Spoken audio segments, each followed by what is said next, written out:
नमस्कार मित्रांनो, मी doctor Sachin Gaikwad MD Ayurveda तुमचं या युट्यूब चॅनलवर स्वागत करीत आहे। मित्रांनो, शरद ऋतू म्हणजेच पावसाळा संपल्यानंतर आणि हिवाळा सुरू होण्याच्या मध्ये जो 1 महिन्याचा कालावधी असतो त्याला आपण शरद ऋतू असे म्हणतो।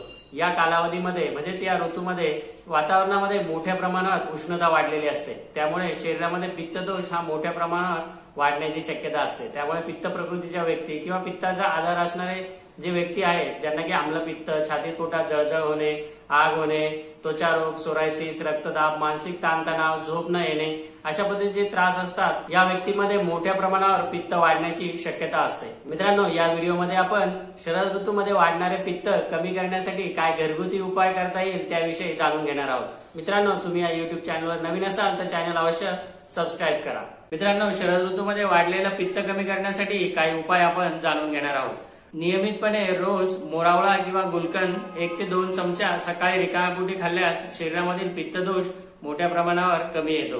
त्याचप्रमाणे शरीरात वाढलेली उष्णता किंवा पित्तदोष कमी करण्यासाठी वैद्यकीय सल्ल्याने शतावरी कल्प, विदारी कल्प किंवा दुर्वा कल्प आपण नियमितपणे घेऊ शकतो।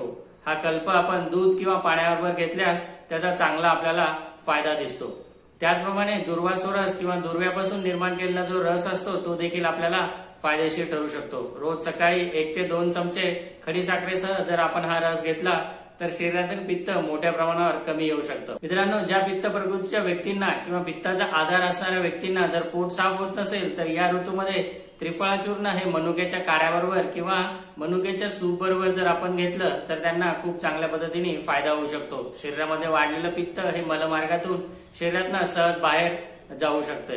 फळांचा विचार केल्यास डाळिंब, मनुका, आवळा, अंजीर, खारीक या पद्धतीचे जी फळं आहेत ते शरीरातील पित्त शमन करून पित्तदोष नियंत्रणात ठेवण्यासाठी अतिशय फायदेशीर ठरते।